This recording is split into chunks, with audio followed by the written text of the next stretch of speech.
अस्सलाम वालेकुम। अच्छा जी, हमारी इन्वेंट्री मैनेजमेंट के एरिया पे डिस्कशन जारी थी और कल हमने उसमें कुछ चीज़ें जो सीखी थी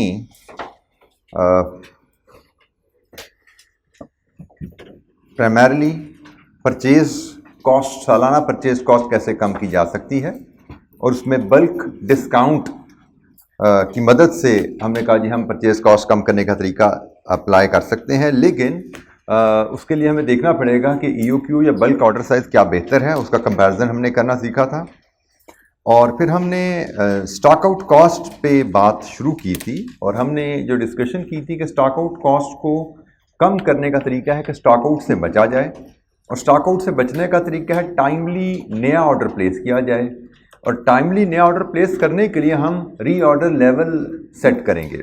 हर रॉ मटेरियल का, हर मटेरियल का जो हमने सप्लायर से बाय करना है, रीऑर्डर लेवल फिक्स कर दिया जाएगा। भाई कितने यूनिट्स हमारे पास रह जाएं तो हमें नया ऑर्डर प्लेस कर देना चाहिए और फिर उसको मॉनिटर किया जाता है। स्टॉक लेवल को, स्टॉक लेवल कंजम्पशन के साथ नीचे आता जाता है। जैसे ही यूनिट्स हमारे पास रीऑर्डर लेवल के बराबर रह जाते हैं, नया ऑर्डर इशू कर देना है हमने। तो इस तरह हम स्टॉक आउट से बच जाएंगे। स्टॉक आउट से बचे तो स्टॉक आउट कॉस्ट से बच जाते हैं।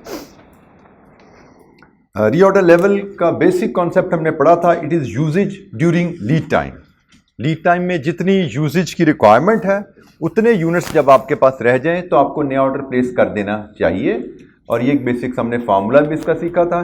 दो एक्टिविटीज़ हैं, इन पे हम बात करेंगे, लेकिन उससे पहले अगर आपके ज़हन में कल के लेक्चर से कोई सवाल है तो पूछिए।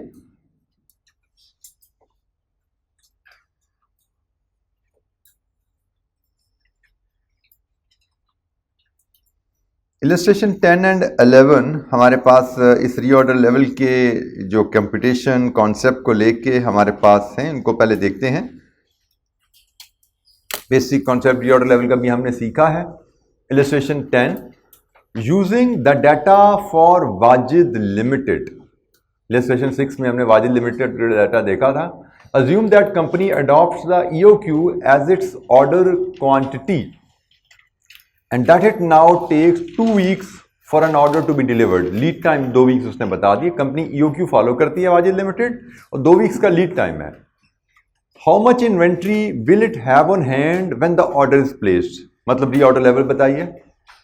And how frequently will the company place N order, मतलब एक ऑर्डर से दूसरे ऑर्डर के दरमियान कितना वक्फा होगा। फ्रीक्वेंसी ऑफ द ऑर्डर, मतलब एक ऑर्डर के कितने दिन बाद अगला ऑर्डर आता है, मतलब एवरी 10 डेज, एवरी 15 डेज क्या फ्रीक्वेंसी होने वाली है। तो जनाब जरा वाजिद लिमिटेड पर जाइए, इलस्ट्रेशन 6, और वहां से मुझे दो चीजें बताइए, एक EOQ और एक annual demand.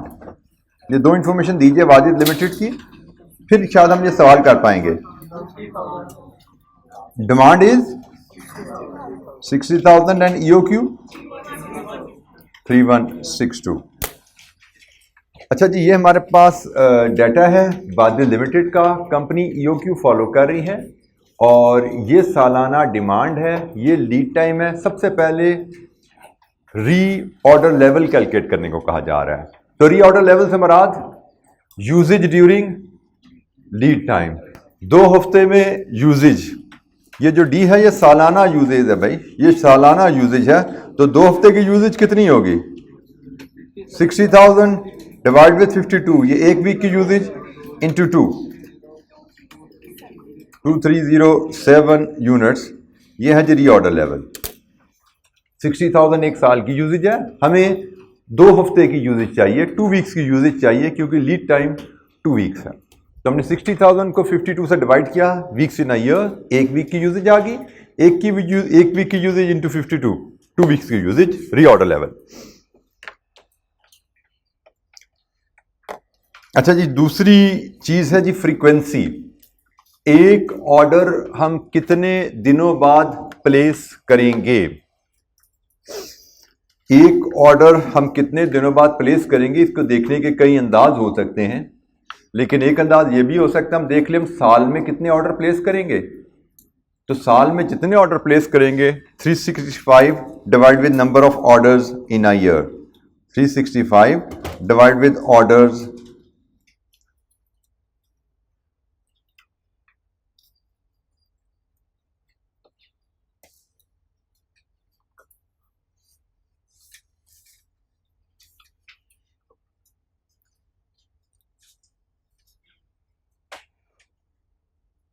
Orders in a year. तो जनाब 365 और ऑर्डर्स इन अ ईयर होते हैं annual demand over order size. तो जनाब क्या आया हमारा फ्रीक्वेंसी? 19 डेज। आपने साल में कितने ऑर्डर देने हैं और साल में कितने दिन हैं, तो पता लग गया एक ऑर्डर और दूसरे ऑर्डर के दरमियान कितने दिनों का वक्फा होगा, 19 days. So reorder level 2307 and frequency of the orders 19 days. जी बेटा, फ्रीक्वेंसी का मतलब बताओ पहले, क्या मैंने बताया है?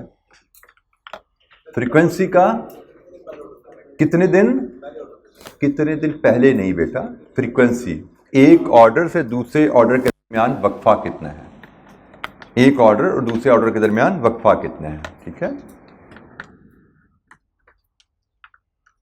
अगर मैं कहूं एक महीने में आप 3 ऑर्डर प्लेस करते हो, तो आपके ऑर्डर की फ्रीक्वेंसी क्या है?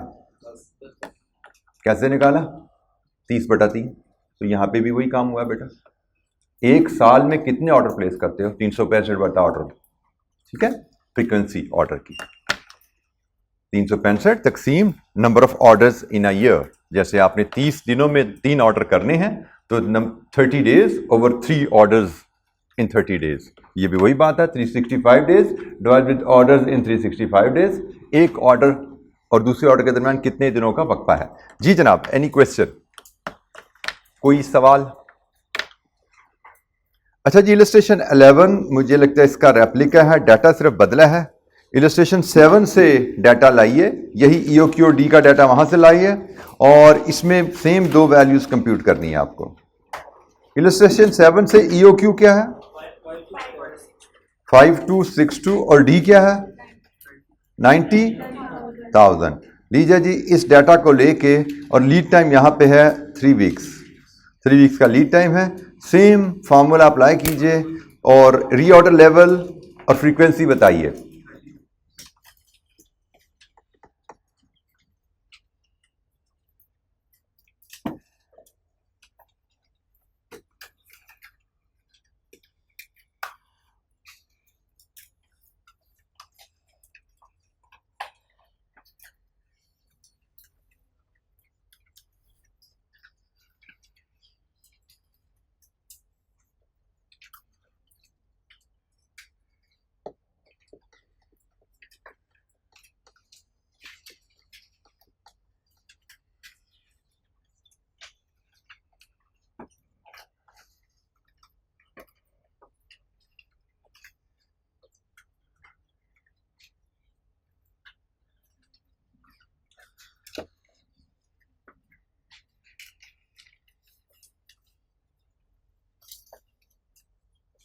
जी क्या आया रीऑर्डर लेवल? 5192 और फ्रीक्वेंसी 21 डेज। जी, किसी बच्चे को कोई दिक्कत इन 2 कैलकुलेशन में? Reorder level is usage during lead time and frequency मतलब एक ऑर्डर और दूसरे ऑर्डर के दरमियान कितने दिनों का वक्फा होगा।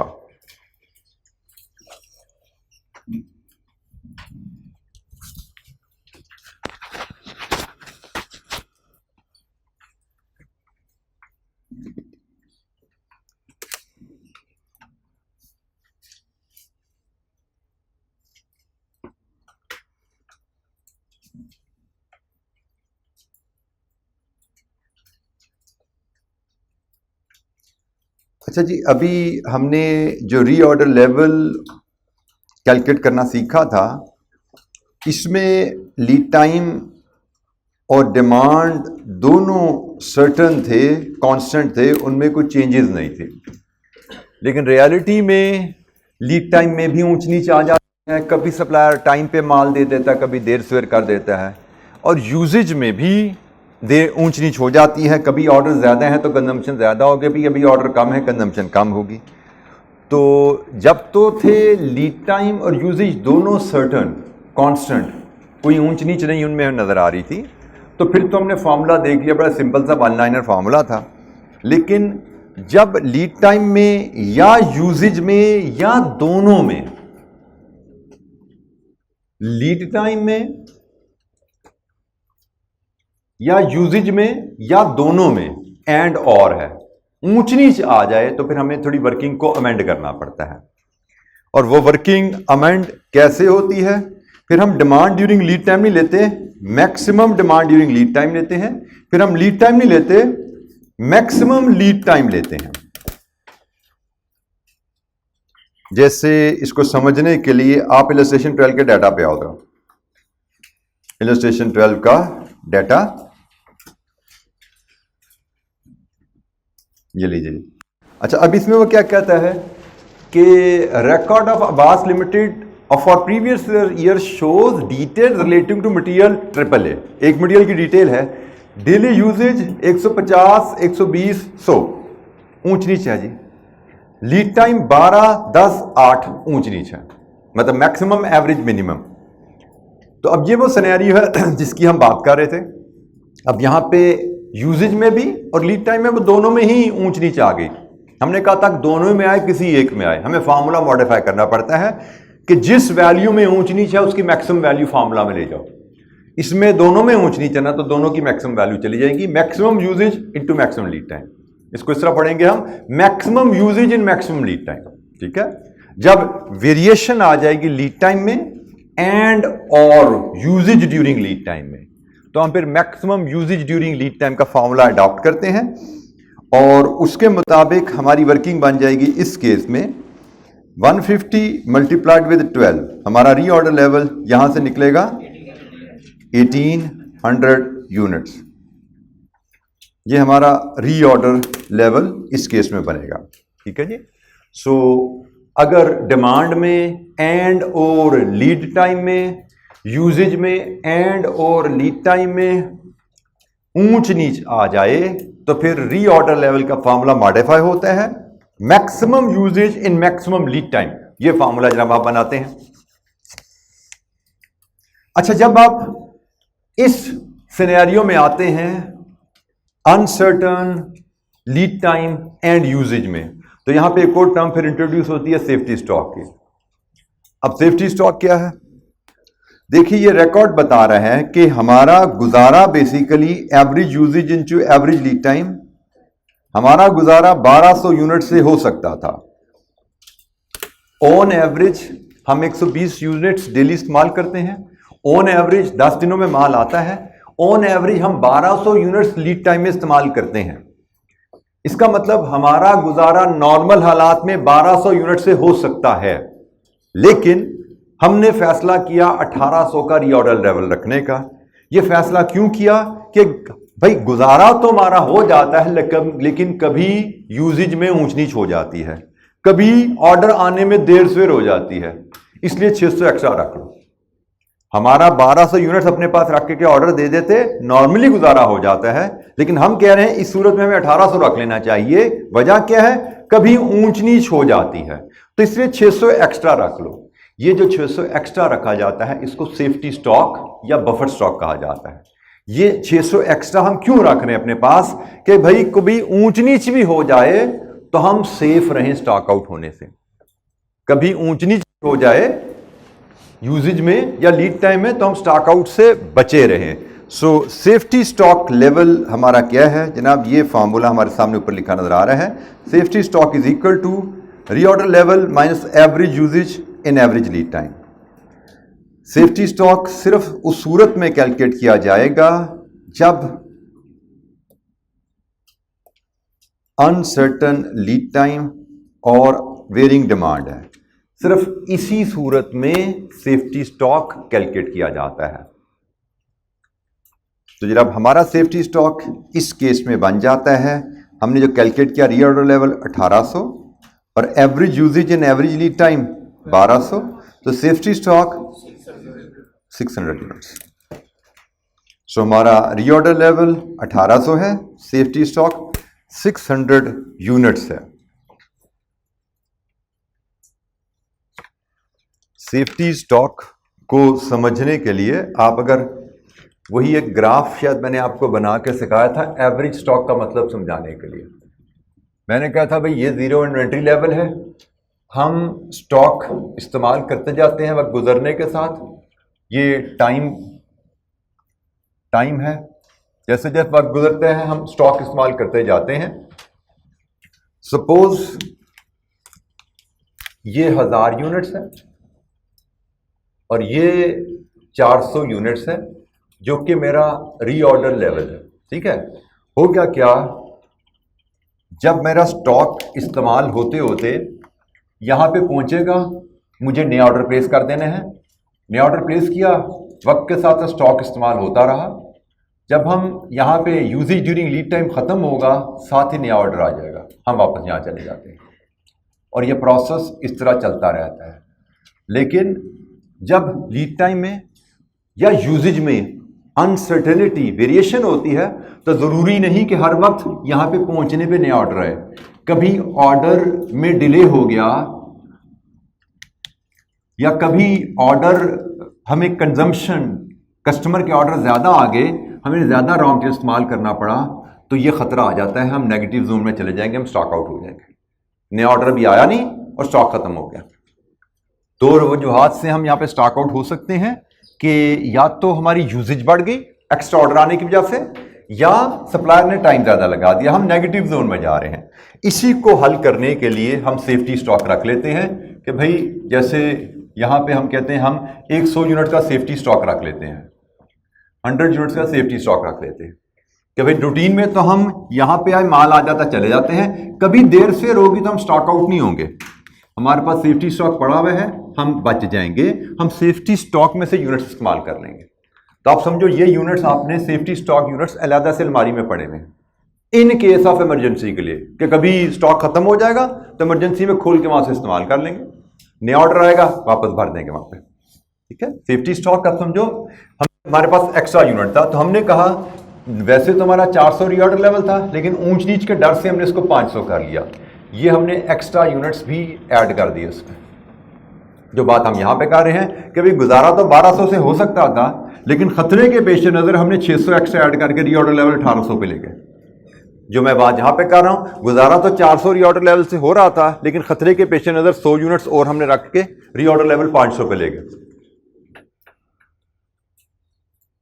अच्छा जी, रीऑर्डर लेवल में जब सेफ्टी स्टॉक आपका एडजस्ट हो जाता है इस तरह की सूरत में, जब हम maximum reorder level, maximum usage during maximum lead time करते हैं, तो हमारे रीऑर्डर लेवल में सेफ्टी स्टॉक ऐड हो जाता है। इस सेफ्टी स्टॉक के ऐड होने से हमारा एवरेज इन्वेंट्री का फॉर्मूला भी बदल जाता है। हमारी पहले कहानी क्या थी कि हम यहां पे जीरो होते थे और फिर ऊपर चले जाते थे, ऑर्डर आ जाता था। हमने कहा था हमारा एवरेज इन्वेंट्री क्या है, ऑर्डर साइज बाय 2। जैसे मेरा अगर ऑर्डर साइज 1000 है तो मैंने कहा था मेरा एवरेज इन्वेंट्री है 1000 बाय 2, कि मेरा स्टॉक कभी 0 है कभी 1000 है, तो एवरेज 500 हो गया। लेकिन भाई मेरा 0, 1000, 500 के अलावा भी अब मेरे पास सेफ्टी स्टॉक भी पड़ा हुआ है, तो मेरा एवरेज स्टॉक अब 600 हो जाता है। तो जब कंपनी बफर स्टॉक मेंटेन करती है तो एवरेज इन्वेंट्री का फॉर्मूला बदल जाता है।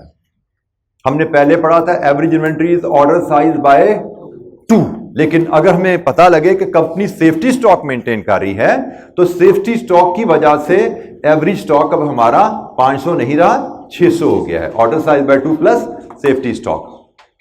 सो बफर स्टॉक या सेफ्टी स्टॉक आने से एवरेज इन्वेंट्री का फार्मूला बदल जाता है। ये जनाब हमारा एवरेज इन्वेंट्री का फार्मूला है जो आपके सामने मैंने लिखा। अच्छा जी, जरा एक रिवीजन एक्टिविटी करते हैं, इसमें 2 टर्म्स और हम सीखेंगे। इलस्ट्रेशन 13 पे आइए।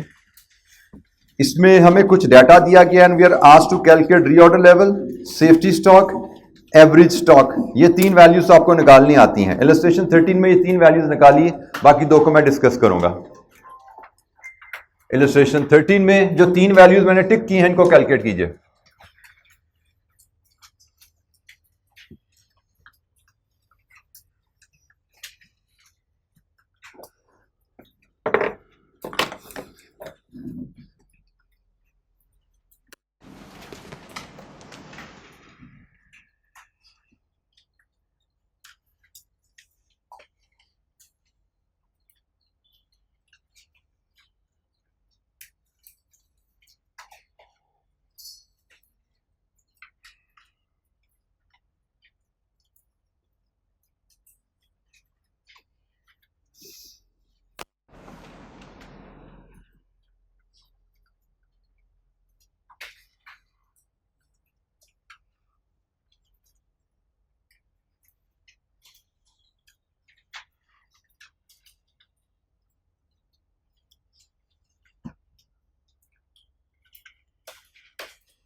Reorder level maximum usage into maximum lead time, मतलब 3000 इंटू 4, ये वीकली यूजेज है, ये भी वीक्स है। We can simply multiply these, ख्याल रखना है इनको अप्लाई करते हुए। 12,000 units.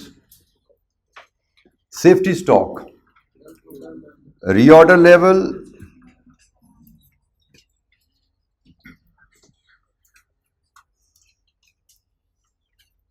Minus average usage in average lead time, कितना आया जी? 4800 यूनिट्स।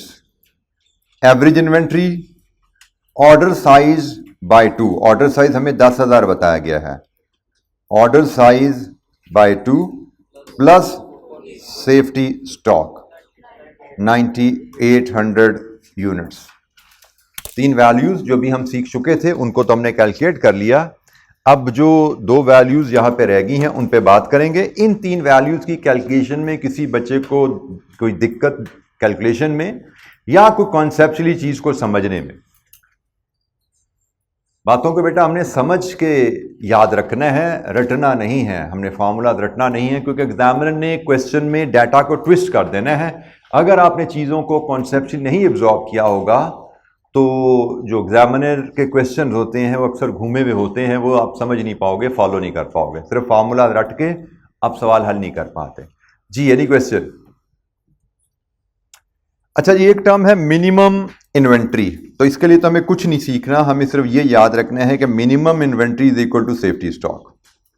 ठीक है जी, कोई नई बात हमने नहीं सीखनी, सिर्फ सेफ्टी स्टॉक का ही दूसरा नाम मिनिमम इन्वेंट्री है, यही बात हमें सीखनी है।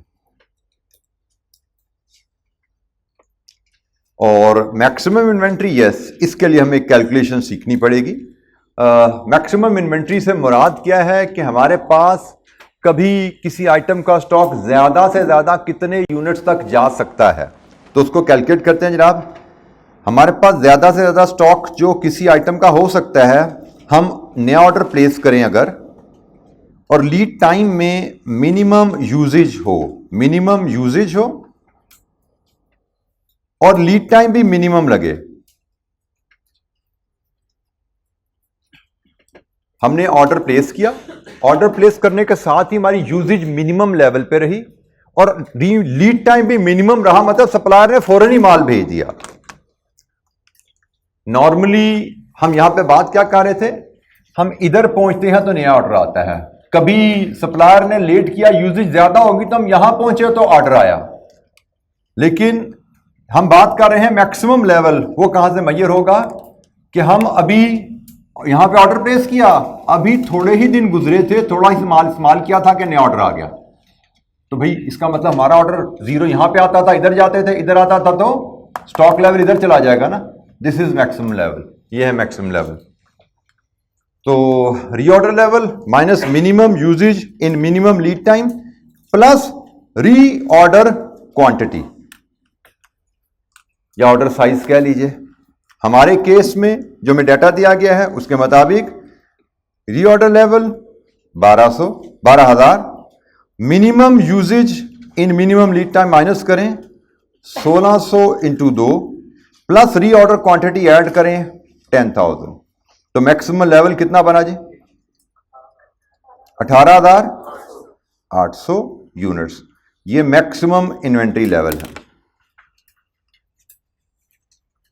Maximum inventory level 18,800। ये फॉर्मूला लॉजिकली समझ लो। हमने ऑर्डर प्लेस किया, ऑर्डर प्लेस करने के बाद हमारी फौरन जो यूजेज थी वो मिनिमम लेवल पे आ गई। कस्टमर के ऑर्डर्स हमारे पास कम से कम थे, प्रोडक्शन हमारी बहुत लो हो गई और सप्लायर ने भी माल जल्दी भेज दिया। तो इसका मतलब जब सप्लायर से ऑर्डर आया उससे पहले हमने अपने रीऑर्डर लेवल में से बहुत कम मटेरियल इस्तेमाल किया था, थोड़ा सा इस्तेमाल किया था, नया ऑर्डर आ गया, हम अपने मैक्सिमम इन्वेंट्री लेवल पे पहुंच गए।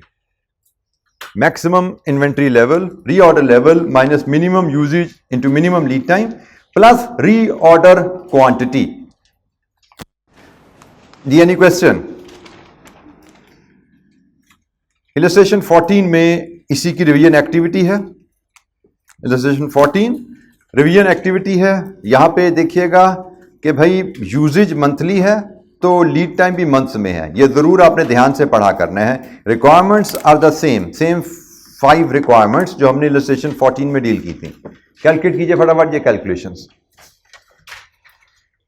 हर बच्चा कैलकुलेशंस अपने रजिस्टर पे परफॉर्म करे। कोई दिक्कत हो मुझसे पूछिए।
जी जनाब, रीऑर्डर लेवल क्या है इलस्ट्रेशन 14 का?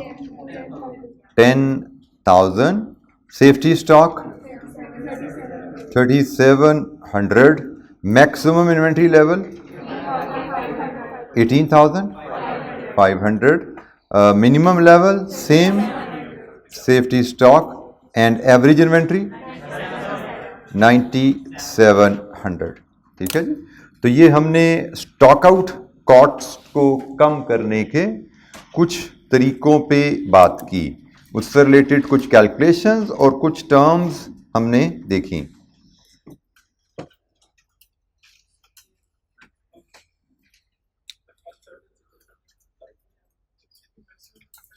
सॉरी,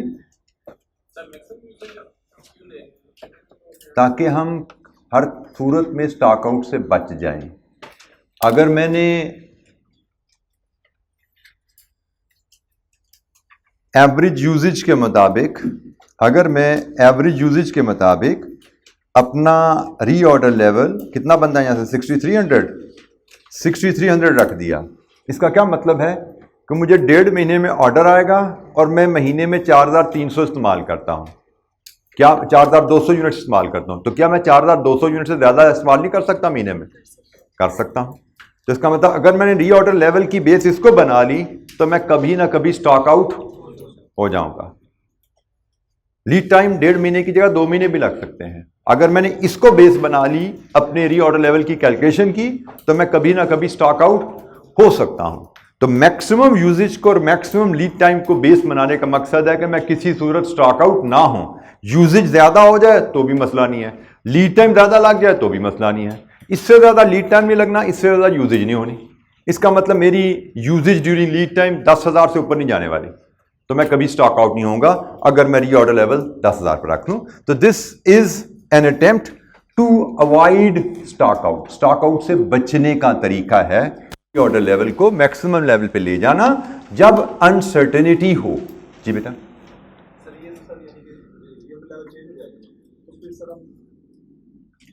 रीऑर्डर लेवल चेंज नहीं हो रहा बेटा। हम कह रहे हैं हम रीऑर्डर लेवल मैयर ही ऐसे करते हैं जब डिमांड फिक्स है, लीड टाइम फिक्स है, यहां पे वैल्यू ही एक है, यहां पे वैल्यू ही एक है, फिर तो टेंशन ही नहीं है भाई। डिमांड इंटू लीड टाइम, खत्म होगी बात। हम कह रहे हैं कि जब यहां पे वैल्यूज ज्यादा हैं, यहां पे वैल्यूज ज्यादा हैं, तो फिर मैक्सिमम वैल्यूज लेनी है। हम रीऑर्डर लेवल चेंज नहीं कर रहे, हम रीऑर्डर लेवल कैलकुलेट करने का तरीका सीख रहे हैं ऐसी सूरत में। ठीक है बेटा, चीजों को जरा जिस तरह समझाया जाता है कोशिश किया करो उसी तरह एब्जॉर्ब किया करो। हम इस कंडीशन में, जब हालात ऐसे हैं किसी कंपनी के, जब कंपनी इन हालात को फेस कर रही है, तो उसको रीऑर्डर लेवल कैसे कैलकुलेट करना है, हम ये बात कर रहे हैं।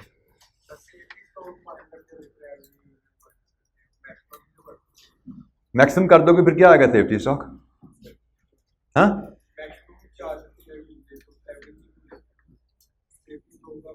बेटा average usage during every lead time से मुराद है कि हमारा गुजारा इससे हो सकता था, हमारा गुजारा इससे हो सकता था, लेकिन इसमें स्टॉक आउट का रिस्क रहना था। एवरेज यूजेज मतलब हमारी कभी ऊंच नीच आती है, ऑन एवरेज हम इतना इस्तेमाल करते हैं, ऊंच नीच आती है लेकिन ऑन एवरेज इतने अरसे में ऑर्डर आ जाता है। हमारा गुजारा 6300 से हो सकता था, लेकिन हमने रीऑर्डर लेवल 10,000 पर रखा। क्यों? क्योंकि हमें डर है कि कभी ना कभी डिमांड में या कभी ना कभी लीड टाइम में इजाफा हो सकता है। तो हमने 6300 की जगह 10,000 यूनिट्स अपने पास रखने का फैसला किया, ताकि हम किसी भी सूरत में रीऑर्डर लेवल से स्टॉक आउट से बच जाएं। तो हमने किसी भी सूरत में स्टॉक आउट से बचने के लिए, स्टॉक आउट के रिस्क को खत्म करने के लिए, जो थोड़ा सा रिस्क यहां पे रह गया था उसको खत्म करने के लिए हमने 3700 यूनिट्स एक्स्ट्रा रखे हैं। 3700 यूनिट्स हमने एक्स्ट्रा रखे हैं। हम 6300 रखते, उससे भी गुजारा हो जाता, लेकिन शायद साल में एक दफा हमें स्टॉक आउट होना पड़ता। तो हमने कहा जी उससे भी बच जाओ, एक्स्ट्रा रख लो माल। इसलिए हमने रीऑर्डर लेवल जो हमने मैक्सिमम लेवल पे सेट किया, हम कह रहे हैं हमने इस कैलकुलेशन में 3700 एक्स्ट्रा यूनिट रख ली हैं। इस कैलकुलेशन में 3700 यूनिट्स इजाफी शामिल हो गए हैं, जिसको हम सेफ्टी स्टॉक कह रहे हैं। हमारी एवरेज यूजेज से ज्यादा हमने रीऑर्डर लेवल रख दिया है, 3700 यूनिट्स इजाफी रख लिए हैं, जिनको हम सेफ्टी स्टॉक कह रहे हैं। क्योंकि हम कह रहे हैं कि हमने 3700 यूनिट इजाफी रखे हैं स्टॉक आउट के किसी भी किस्म के खतरे से बचने के लिए। शायद में भी 70, 80, 90% हम यहां पे भी बच रहे हैं स्टॉक आउट से, लेकिन बहरहाल 5, 10, 15, 20% चांस स्टॉक आउट का रिस्क बहरहाल रहेगा। उस रिस्क को भी खत्म करना है तो 3700 यूनिट और रख लो सेफ्टी स्टॉक। जी बेटा,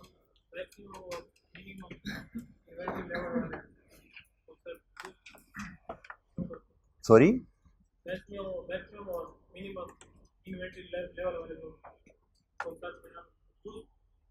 अच्छा मैक्सिमम और मिनिमम इन्वेंट्री के कॉन्सेप्ट का इस्तेमाल क्या है? मिनिमम तो बेटा सेफ्टी स्टॉक है ना, मिनिमम लेवल तो आपको सेफ्टी स्टॉक बता रहा है कि भाई minimum level is your safety stock.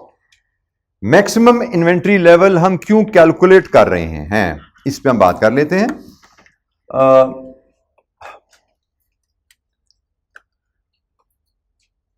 आपने भी देखा, हमने जब रीऑर्डर लेवल बढ़ाया तो रीऑर्डर लेवल बढ़ाया मतलब उसमें सेफ्टी स्टॉक इंक्लूड कर लिया मैक्सिमम इन्वेंट्री पे ले जाके, तो उससे हमारी एवरेज इन्वेंट्री बढ़ गई। एवरेज इन्वेंट्री बढ़ने से सालाना इन्वेंट्री होल्डिंग कॉस्ट बढ़ जाएगी। ठीक है, मतलब इन्वेंट्री लेवल्स जब हमारे बढ़ते हैं तो इन्वेंट्री लेवल बढ़ने से हमारी सालाना इन्वेंट्री होल्डिंग कॉस्ट बढ़ जाती है। मैक्सिमम इन्वेंट्री हम इसलिए यहां पे मेजर करते हैं कि हम अपनी इन्वेंट्री लेवल्स को मॉनिटर कर सकें। मिनिमम इन्वेंट्री लेवल भी, चल इसको भी हम डिस्कशन में ले आते हैं। सेफ्टी स्टॉक हम इसलिए मेजर करते हैं कि हम इसको मॉनिटर कर सकें। हमारा अगर स्टॉक मिनिमम से नीचे जाता है तो we need to stay alert, stock out होने का खतरा बढ़ रहा है। मिनिमम लेवल ये हमारा सेफ्टी लेवल है, सेफ्टी लेवल से नीचे स्टॉक जाना स्टॉक आउट का खतरा बढ़ने की निशानी है। साल में एक दफा गया, 2 दफा गया, कोई बात नहीं चलेगा, लेकिन साल में 10 ऑर्डर किए, 10 में 9 दफा नीचे चला गया, इसका मतलब हम किसी भी लम्हे स्टॉक आउट हो सकते हैं। इसी तरह मैक्सिमम लेवल साल में एक दफा टच हो गया तो चलेगा, लेकिन साल में से ऊपर जा रहे हैं, इसका मतलब हमने जरूरत से ज्यादा स्टॉक रखना शुरू कर दिया है, जो हमारे लिए फायदेमंद नहीं है। कल एक बात किसी बच्चे ने की थी कि हम ये जो EOQ कैलकुलेट करते हैं ये कब कैलकुलेट करते हैं, तो हमने डिस्कस किया था ये सारी बातें साल के शुरू में एस्टिमेटेड डाटा पे मेजर की जाती हैं।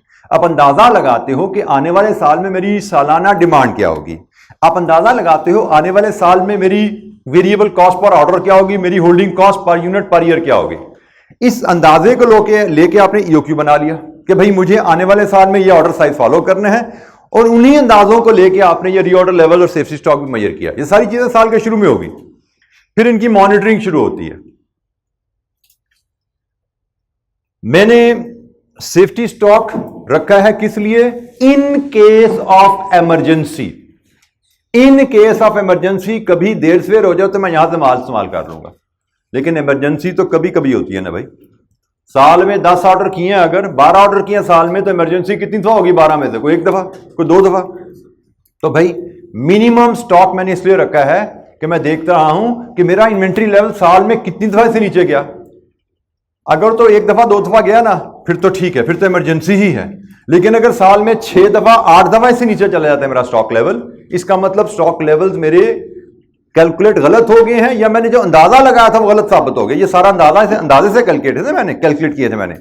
एक्चुअल रिजल्ट फर्क है, शायद एक्चुअल यूजेज मेरी ज्यादा हो रही है, इसलिए बार बार मेरा स्टॉक लेवल सेफ्टी स्टॉक से नीचे जाता है। हमने सेफ्टी स्टॉक को कैलकुलेट करने हैं साल के शुरू में अंदाजों की बेसिस पे, पूरा साल उसको मॉनिटर करते रहना है। अगर साल में वाकई इन केस ऑफ इमरजेंसी ही हमारा स्टॉक इससे नीचे जाता है तो कोई डर वाली बात नहीं है। लेकिन अगर रूटीन में इससे नीचे जाना शुरू हो गया है, 12 ऑर्डर किए, 12 में 10 दफा इससे नीचे चला गया, इसका मतलब हम किसी भी में स्टॉक आउट हो सकते हैं। हमारी कैलकुलेशन रिवाइज होने की जरूरत है।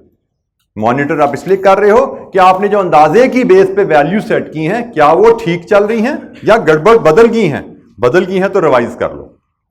यूजेज बदल गई है शायद, या शायद लीड टाइम बदल गया है, सप्लायर ने लीड टाइम बदल दिया है, हमें अपनी वर्किंग रिवाइज करने की जरूरत है। इसी तरह मैक्सिमम लेवल, आपने अंदाजे की बेस पे मैक्सिमम लेवल निकाला, भाई मेरा स्टॉक कभी भी इससे ऊपर नहीं जाना चाहिए। जो कैलकुलेशन, जो डाटा हमने देखा, उसकी बेस पे हमारा स्टॉक इससे ऊपर नहीं जाना चाहिए। यहां पे आए, इसके बाद नीचे आ जाना चाहिए। थ्योरेटिकली स्पीकिंग उस डाटा की बेस पे इससे ऊपर स्टॉक नहीं जाएगा। लेकिन अगर स्टॉक इससे ऊपर जा रहा है, मतलब इसका मतलब हमारे पास जरूरत से ज्यादा स्टॉक पड़ा हुआ है। स्टॉक जरूरत से ज्यादा होने का मतलब होल्डिंग कॉस्ट, खर्चा बढ़ रहा है। क्योंकि हमने सीखा क्या था, हमने इन्वेंट्री मैनेजमेंट शुरू कहां से की थी कि भाई हमने टोटल कॉस्ट को कम से कम रखना है। तो अगर इन्वेंट्री लेवल हमारा इससे ऊपर जा रहा है, इसका मतलब हम जरूरत से ज्यादा स्टॉक रख रहे हैं। जरूरत से ज्यादा स्टॉक का मतलब एक्स्ट्रा होल्डिंग कॉस्ट। तो हमें दोबारा अपनी वैल्यूज को देखने की जरूरत है, क्योंकि इससे ऊपर स्टॉक कब जाएगा? जब माल इससे भी पहले आ जाएगा। और इससे पहले माल कब आएगा? जब हमारी मिनिमम यूजेज और कम होगी या लीड टाइम और कम हो चुका है। इसका मतलब जो हमने अंदाजा लगाया था वो चीजें अब एग्जिस्ट नहीं करती, अंदाजे के मुताबिक हमारी वैल्यूज नहीं चल रही, बदल गई हैं। तो जब वैल्यूज बदल जाएं तो इसका मतलब हमें अपनी वर्किंग को भी रिवाइज कर लेना चाहिए। जो वर्किंग हमने साल के शुरू में की थी उसके मुताबिक मॉनिटर करते हैं। मॉनिटरिंग के रिजल्ट्स हमें बताएंगे क्या हमें चलते रहना चाहिए साल के एंड तक ऐसा ही, या साल के दरमियान में अपनी इन वैल्यूज को रिवाइज कर लेना चाहिए। Minimum level, maximum level, reorder level, EOQ, इन सबको हमें दोबारा कैलकुलेट करने की जरूरत है। हम इसलिए इनको लेके मॉनिटर करते हैं। बट अगेन ये थ्योरेटिकल एस्पेक्ट है। बाय द वे हमें एक सवाल आया हुआ है, जो आपने सवाल पूछा ना, पास्ट पेपर में एग्जैक्टली ये सवाल आया हुआ है कि what is the use of these two values, ये हम क्यों कैलकुलेट करते हैं। और जो मैंने एक्सप्लेनेशन दी, इसी अंदाज में आपको 3-4 नंबर का वहां पे जवाब लिखना था। पास्ट पेपर पे जाएंगे तो ये सवाल हमारी नजर से गुजरेगा। जी एनी क्वेश्चन?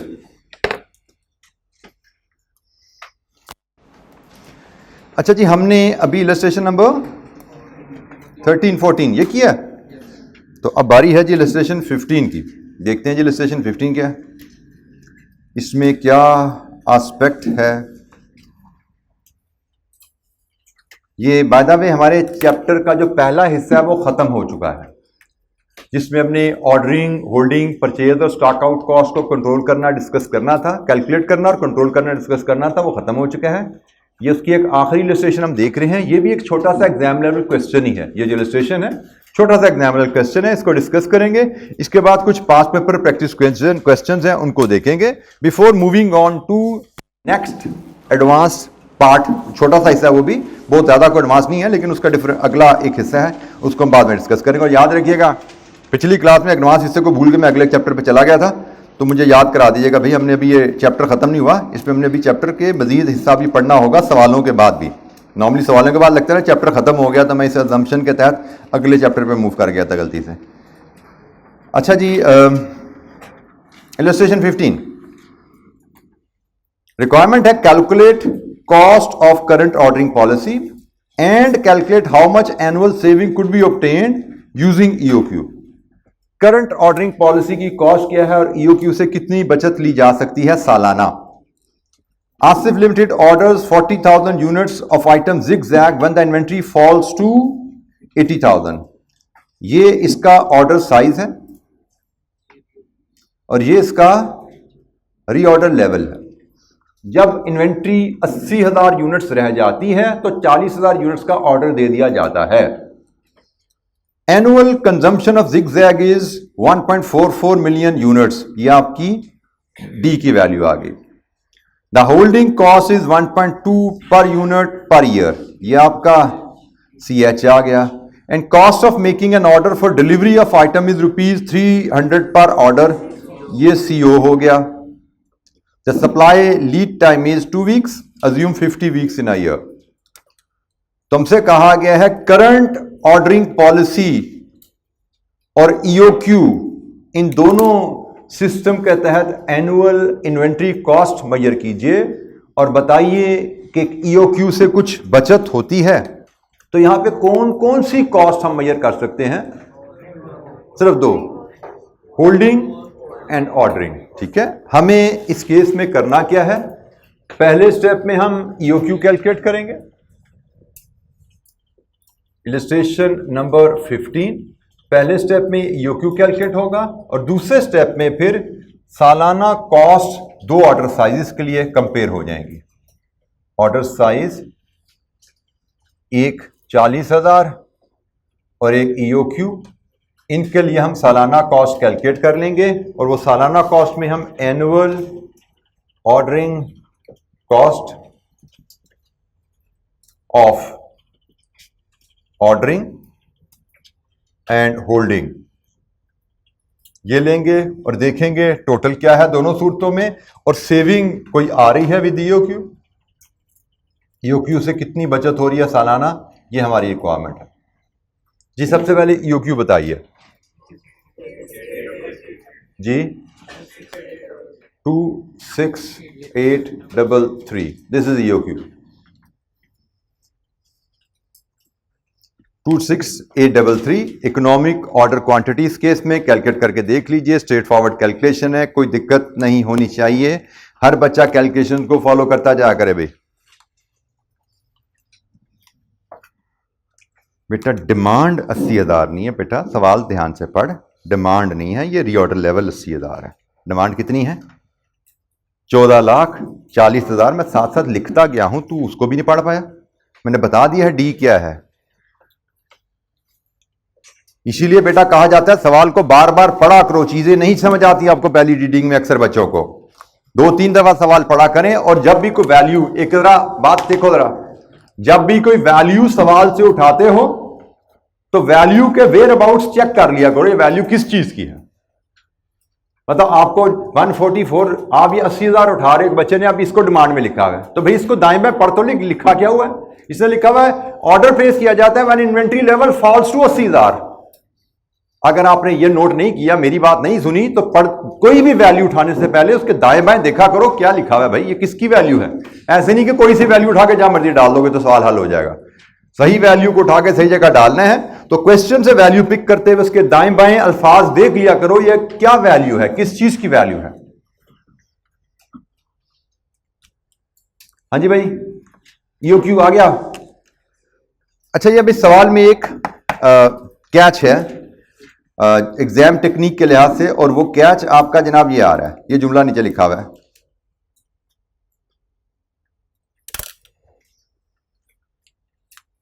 क्वेश्चन में सेफ्टी स्टॉक की सिग्निफिकेंस हमें पता है कि किसी क्वेश्चन में जब सेफ्टी स्टॉक गिवन हो तो सेफ्टी स्टॉक की वजह से हमारी एवरेज इन्वेंट्री की कैलकुलेशन बदल जाती है। ऐसे ही है, अगर किसी क्वेश्चन में सेफ्टी स्टॉक गिवन है तो उसकी वजह से हमारी एवरेज इन्वेंट्री की कैलकुलेशन बदलेगी, और average inventory into CH holding cost बदल जाती है। अच्छा, कुछ क्वेश्चन में तो सेफ्टी स्टॉक सीधा सीधा दिया जाएगा, लेकिन कुछ क्वेश्चन में सेफ्टी स्टॉक नहीं दिया जाता, इंस्टेड रीऑर्डर लेवल दिया जाता है।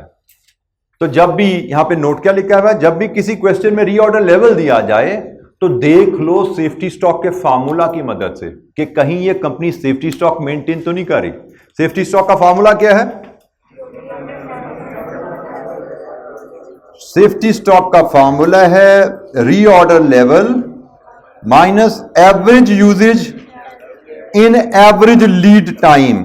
अब यहां पे देखो यूजेज में और लीड टाइम में कोई ऊंच नीच नहीं रखी हुई उसने कहा है हमें कि भाई कंपनी की सालाना यूजेज 14,44,000 है, साल में 50 हफ्ते हैं और लीड टाइम कितना है? 2 हफ्ते। तो इसके मुताबिक यूजेज ड्यूरिंग लीड टाइम 14,40,000 तकसीम 50 इंटू 2। तो बताइए यहां पे कुछ सेफ्टी स्टॉक है जी? सेफ्टी स्टॉक कितना बना? 22,400 यूनिट्स। ये सेफ्टी स्टॉक आ गया। ठीक है जी। Reorder level minus average usage into average lead time.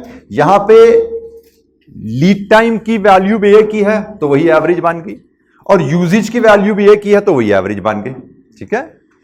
तो पॉइंट क्या है, जब भी क्वेश्चन में सेफ्टी स्टॉक गिवन हो तो एवरेज इन्वेंट्री अकॉर्डिंगली कैलकुलेट करो। जब भी क्वेश्चन में रीऑर्डर लेवल गिवन है, ये कैलकुलेशन फार्मूले की मदद से चेक कर लो कहीं सेफ्टी स्टॉक तो नहीं छुपा हुआ इसमें, क्योंकि हमें पता है रीऑर्डर लेवल में सेफ्टी स्टॉक हिडन होता है और हम इस फार्मूला की मदद से उसको चेक कर सकते हैं। यहां पे चेक किया तो सेफ्टी स्टॉक आ गया। अब जनाब इस सेफ्टी स्टॉक के मुताबिक वैल्यूज कैलकुलेट करें सारी। कंप्लीट कीजिए क्वेश्चन टेबल कंप्लीट कीजिए और फाइनल वैल्यूज बताइए मुझे।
जी मुझे बताएंगे ऑर्डरिंग एनुअल ऑर्डरिंग कॉस्ट इसके साथ क्या आ रही है? 10,800 और एनुअल होल्डिंग कॉस्ट 50,880। तो टोटल हुआ 61,680। ईओक्यू पर जाए तो एनुअल ऑर्डरिंग कॉस्ट 16,100, 42,980। सम करें 59080 और सेविंग 2600। ईओक्यू पे जाओगे तो 2600 की बचत है।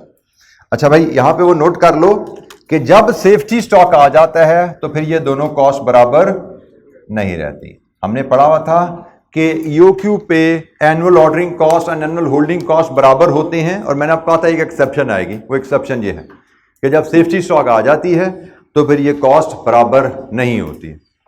इसकी वजह देख लो, वजह क्या है। हमने normally safety stock holding cost of inventory calculate की हुई है order size by 2 into C H. C H क्या था यहां पे 1.20। जब सेफ्टी स्टॉक आ जाता है तो हमने कहा जी एवरेज इन्वेंट्री में ऑर्डर साइज बाय 2 में प्लस सेफ्टी स्टॉक ऐड कर दो। सेफ्टी स्टॉक जब ऐड करते हैं तो ये भी 1.2 से ज़रब खाता है। तो पहले हमारी होल्डिंग कॉस्ट कितनी थी 16,100, इसमें ये मजीद ऐड होगी। ये कितनी बनी 26,880। टोटल करोगे तो ये बनी 42,980। ये जो आपने कैलकुलेट की हुई है। आपके पहले होल्डिंग कॉस्ट एवरेज इन्वेंट्री ये थी और उसकी होल्डिंग कॉस्ट 16,100 आ रही थी, लेकिन सेफ्टी स्टॉक की वजह से आपकी होल्डिंग कॉस्ट में इतना इजाफा आ गया। ये जो वैल्यू है ना, इसको हम holding cost of safety stock भी कहते हैं। Holding cost of safety stock कि सेफ्टी स्टॉक रखने की वजह से हमारी सालाना होल्डिंग कॉस्ट में कितना इजाफा आ गया। ये देखिए, ये वाला पार्ट तो इसके बराबर ही था, ये वाला पार्ट इसके बराबर था, लेकिन सेफ्टी स्टॉक की वजह से टोटल होल्डिंग कॉस्ट यहां पे चली गई। अब ये बराबर नहीं रहे।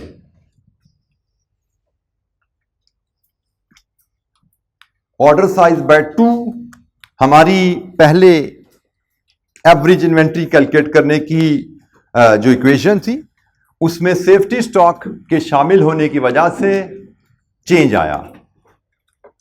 पहले हम annual holding cost order size by 2 into CH करते थे, लेकिन बाद में हमने कहा नहीं भाई, इसमें सेफ्टी स्टॉक भी ऐड कर दो। अगर कंपनी सेफ्टी स्टॉक मेंटेन करती है तो सेफ्टी स्टॉक ऐड करने का इफेक्ट मैथमेटिकली ये आ जाता है।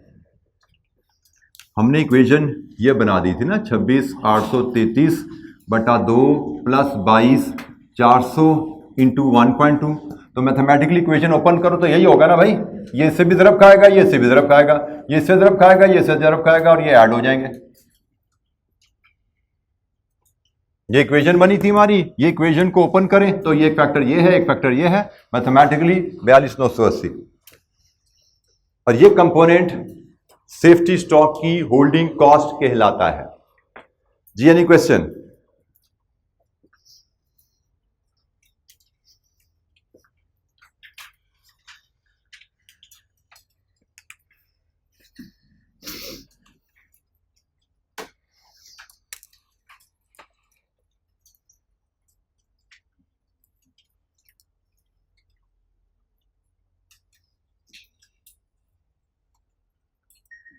इलस्ट्रेशन 2-3 क्वेश्चन 2-3 क्वेश्चन बैंक में है, वो सिंपल क्वेश्चन आपके असाइनमेंट में जाएंगे। हम क्वेश्चन नंबर 4 पे मूव करेंगे। Past paper question number 4।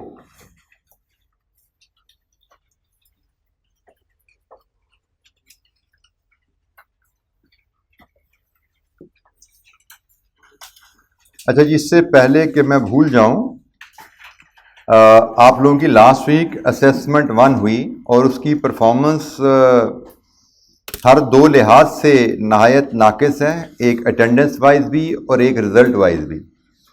तो कल इस असेसमेंट की हम डिस्कशन करेंगे, लेकिन डिस्कशन का अंदाज होगा, आई विल एक्सपेक्ट कि आप तमाम बच्चों के पास इसका क्वेश्चन पेपर आ चुका है, आंसर शीट आ चुकी है और आपकी मार्क्ड शीट भी आपको मिल चुकी हैं।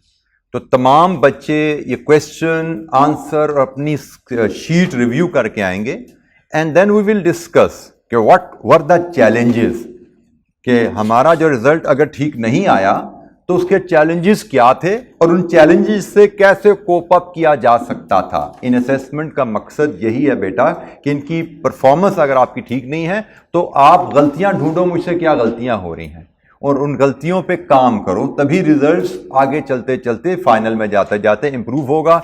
अगर हम सिर्फ फॉर्मेलिटी के तौर पे ही बैठते रहे और हमने इनसे सीखा ना तो सारा मकसद फोद हो जाता है एक्टिविटी का। तो सीखने की जरूरत होती है आपको अपने रिजल्ट से। तो कल तमाम बच्चे इसको रिव्यू करके आएंगे क्लास में इंशाअल्लाह।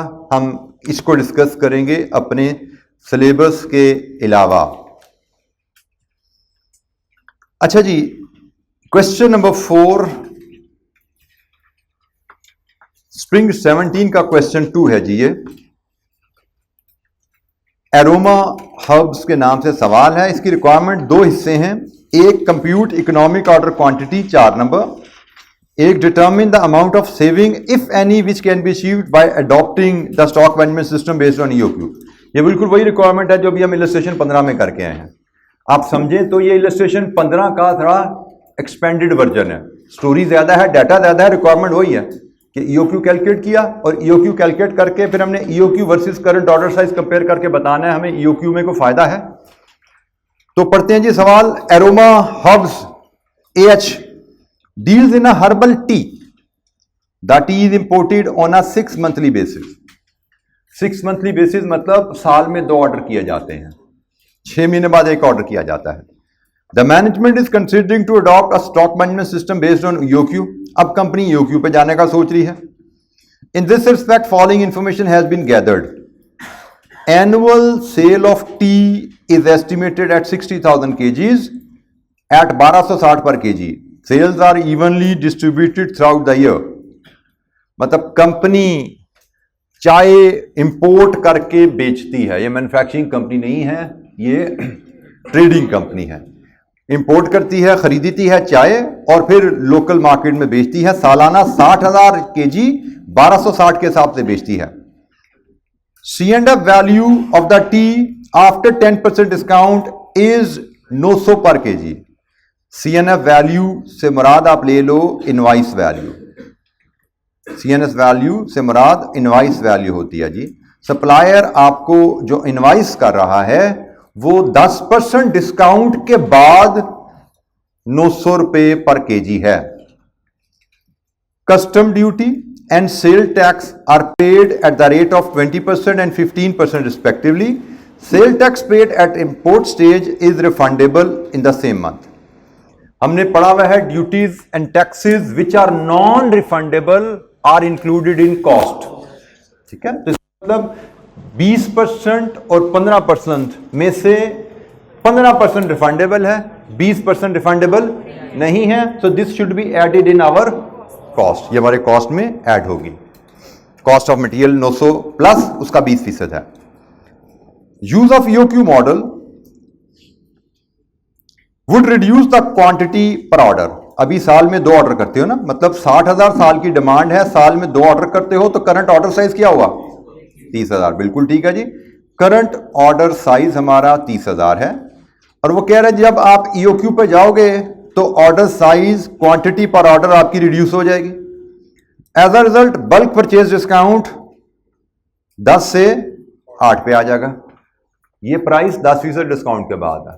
वो कह रहे हैं जी जब आप ईओक्यू पर जाओगे ये प्राइस आपकी बढ़ जाएगी, डिस्काउंट कम होने की वजह से बढ़ जाएगी। Cost of financing stock is 1% per month और annual storage cost is estimated at 320 per kg। Holding cost के 2 हिस्से हैं, एक कॉस्ट ऑफ फाइनेंसिंग है, एक स्टोरेज है। और अहम बात जो नोट करने की है कि cost of financing per month है और स्टोरेज एनुअल है। क्वेश्चन को ध्यान से पढ़ना होता है बेटा और हमें पता होना चाहिए हमें क्या वैल्यू चाहिए। Administrative cost of processing an order is 90,000। Increase in number of orders of purchase, increase in number of purchase order would reduce this cost by 10%। अभी हम साल में 2 ऑर्डर करते हैं, हमारी कॉस्ट पर ऑर्डर 90 है। ईओक्यू की वजह से क्वांटिटी पर ऑर्डर कम होगी तो सालाना ऑर्डर बढ़ जाएंगे। ऑर्डर साइज कम होगा तो सालाना ऑर्डर बढ़ जाएंगे। वो ये कह रहे जी और सालाना ऑर्डर बढ़ने से कॉस्ट पर ऑर्डर आपकी 10% कम हो जाएगी, ईओक्यू के साथ सीओ आपकी कम हो जाएगी। AH maintains buffer stock, buffer stock उसने बता दिया 15 दिन की सेल के बराबर।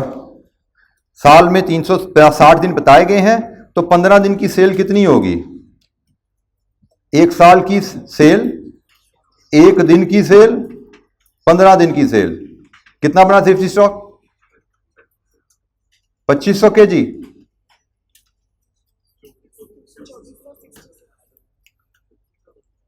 साठ हजार तकसीम 360 इंटू 15, 2500। क्या कह रहे हो दोस्तों, शक है किसी को भी?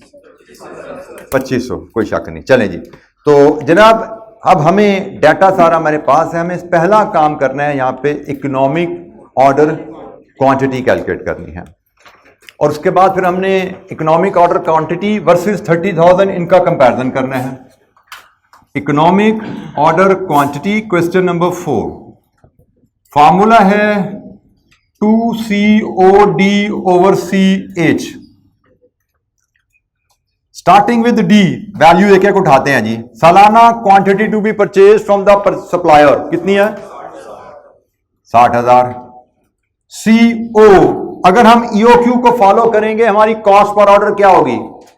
90,000। क्या 90,000 से 10% कम? 90,000 का 90% 81,000। हमारी ऑर्डर कॉस्ट अभी 90,000 है, EOQ पर जाने पे उसने कहा 10% कम हो जाएगी, 81 पे आ जाएगी। अब रहेगी आखिरी वैल्यू CH। CH में हमारे होल्डिंग कॉस्ट के दो हिस्से हैं, एक स्टोरेज कॉस्ट, एक फाइनेंसिंग कॉस्ट। स्टोरेज कॉस्ट तो उसने हमें डायरेक्टली दिया हुआ है 320 रुपए पर केजी पर ईयर, ये तो आ गई सीधी सीधी। और फिर इसके बाद बारी आती है फाइनेंस कॉस्ट की। फाइनेंस कॉस्ट एक महीने की गिवन है 1%, तो साल की कितनी हुई? 12%। तो ये सिंपली 1% इंटू 12 ये साल की होगी। इसको किससे मल्टीप्लाई करना है?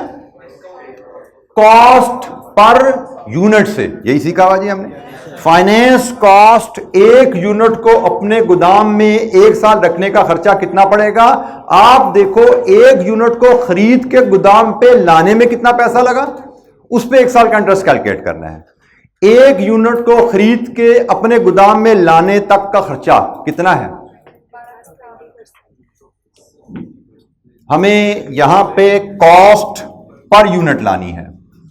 कॉस्ट पर यूनिट मैं यहां पे अगर कैलकुलेट करूं, मेरी कॉस्ट पर यूनिट के, कॉस्ट पर केजी के दो हिस्से हैं, एक प्राइस टू सप्लायर और एक कस्टम ड्यूटी। ये है ना मेरी cost per KG. Price to supplier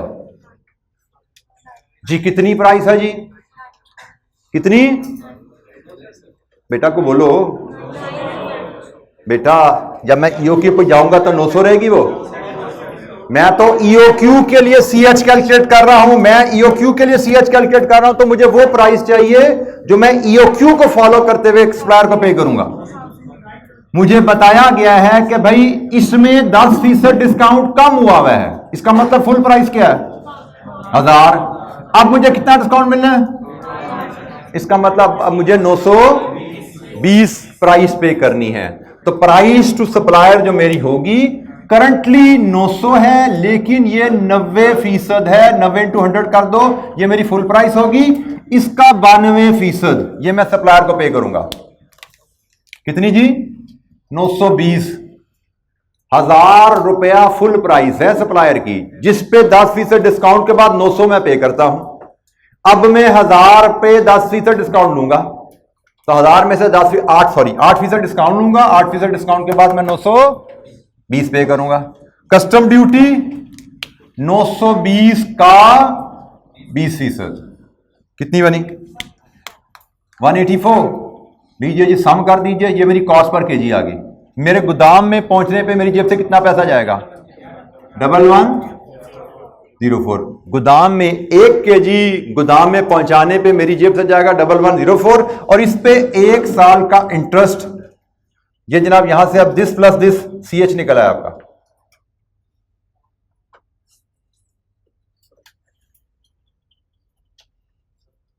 CH कितना आया 452। लीजिए जी, डाटा हमारा कंप्लीट हो गया। 2 into 81,000 into 60,000 divided with 452, EOQ is 4637 kg. This is EOQ 4637 kg. जी बेटा, हाँ जी जी जी बेटा, हम सारे जान लेंगे, टेंशन क्यों लेते हो, तेरे पीछे पीछे आ रहे हैं। जा जी जनाब, एनी क्वेश्चन, कोई सवाल यहाँ पे? अच्छा जी, आज की डिस्कशन खत्म। इसका पार्ट भी इंशाअल्लाह हम कल करेंगे। कल हमें असेसमेंट 1 को डिस्कस करने हैं और इस क्वेश्चन का पार्ट बी भी इंशाअल्लाह कल देंगे। Thank you very much. अस्सलाम वालेकुम।